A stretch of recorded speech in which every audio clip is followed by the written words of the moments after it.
Betty, I know we usually close with the question, what does generational change mean to you? But one question just sprung to mind, and I definitely have to ask it. Why, from your observation, because Colorado is a very unique state. It's a blue state, but it's got a, She's not it's got political. a very, no, I know, but it's got to let her be. No, may I please? All right. It's got a very eclectic mix of culture. It does. And so what I think is very interesting is, especially on the conservative right in many ways, there is sort of this shunning of the arts in this country. From your perspective, why do you think that that is such a like a hot button sticking point for a lot of people? It's like, oh, I don't want to invest any money. I don't want to pay that. Why is my money going to that? Yeah. Like, why, from your perspective, why do you think that that's such a hot button issue for predominantly people who tend to lean on the very conservative side? Yes. Yes. Well, first, I'll have to just give a shout out to the great state of Colorado, because we are actually, and depending on the year you look, we are either the #1 or the #2 state in the nation for people who actually attend arts events. So Colorado is pretty special, and Colorado is a purple state. We are an interesting mix of both red and blue, and across the board, they all still embrace the arts, despite the fact that most people in Colorado would rather be hiking than anywhere else indoors anyway. So gonna have to do that. That's very Colorado. What I would say, and I'm going to partially reject the paradigm that you're trying to spin of arts, people being against the arts because they're conservative Republicans. I would say that people love art, period, but some art is upsetting to others, period. And so when you have art that is willing to challenge the social mores, the morals of the time, and some of our traditions, you will have people who say, well, rather than simply rejecting this message, I want to reject all of it. So it goes back to that cancel culture idea, as opposed to saying, well, I can go and choose to see these kind of plays, or I can choose to go and see this type of art. Instead, some people with a louder mic perhaps will say, forget the arts, cancel the arts, we don't need to invest in the arts.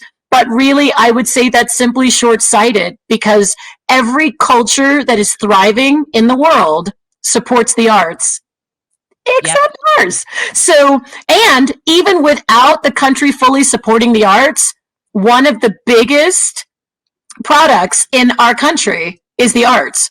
What we export in terms of film and television is still one of the largest industries. So you can like or dislike art all you want, but the bottom line is that art makes money. When you have a theater in a town, you get restaurants, you get shops, you get other boutiques, because it draws people. We are an economic driver. And what's sad is that we don't have people grabbing the megaphone to let people know what the facts are. And instead, we get to hear about minor issues that people have rather than the greater good that art does. If everyone knew how kids literally have their lives transformed because they discover that they have a voice. And I don't even mean their singing voice, but they recognize that something in them matters, and it changes the way they move throughout life and the adults that they become.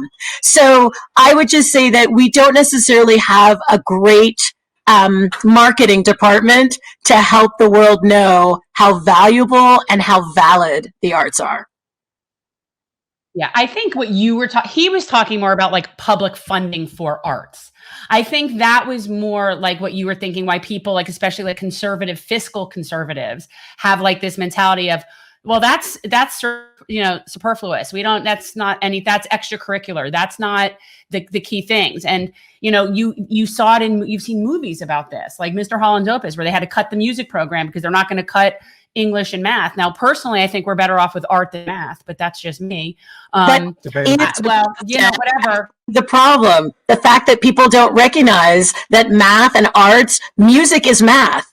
So when you learn music, that is math. Music is science. So again, I think the problem is that people want to relegate it to one item rather than looking at what it does in the entirety. Everyone in society wants people, human beings who can collaborate well.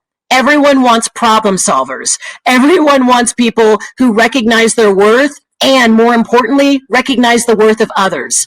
All of those things happen when you're involved in the arts, period. So when people are squabbling over other things, you're simply hearing people grab a soundbite that's really easy to promote, because you can say, I'm a fiscal conservative, or I care about finances, which everyone cares about finances. Everyone wants our government to manage their money properly. Everyone pretty much that I know wants the government to balance budgets the way we as individual citizens have to balance our own budgets. Just saying. So I think it just becomes fodder to get some traction in the media, and it doesn't allow for the deeper conversations about what kind of society do we want to be and what does it take to get there. I've always been intrigued by the arts. I particularly love photography, especially nature photography, and you're in one heck of a state for that. And I have to say that this conversation, I think, has been extremely informative. For those of you who do not, or maybe arriving late, Find the banner. it is the banner. Betty Hart. And what was the, well, I don't, is that the, that's not the exact title. Is that the exact title? Canceling Cancel Culture with Compassion. That's the title on YouTube, but on TED.com, because I was recently, 2 weeks ago, I was promoted to TED.com. They've changed. Yeah, so I'm on TED.com/Betty Hart, which is pretty exciting. And last time I checked, over 700,000 people have watched my TED Talk. Isn't that amazing? Like, you just got up there to do that. This isn't really what you do, and you just got up there and put that out there. But I think it really speaks as to how needed that message is right now. I mean, it just is. Like, it's very, and you really speak well. You do. I mean, you're a good public speaker. It is. But I think the message is critical. Thanks for watching.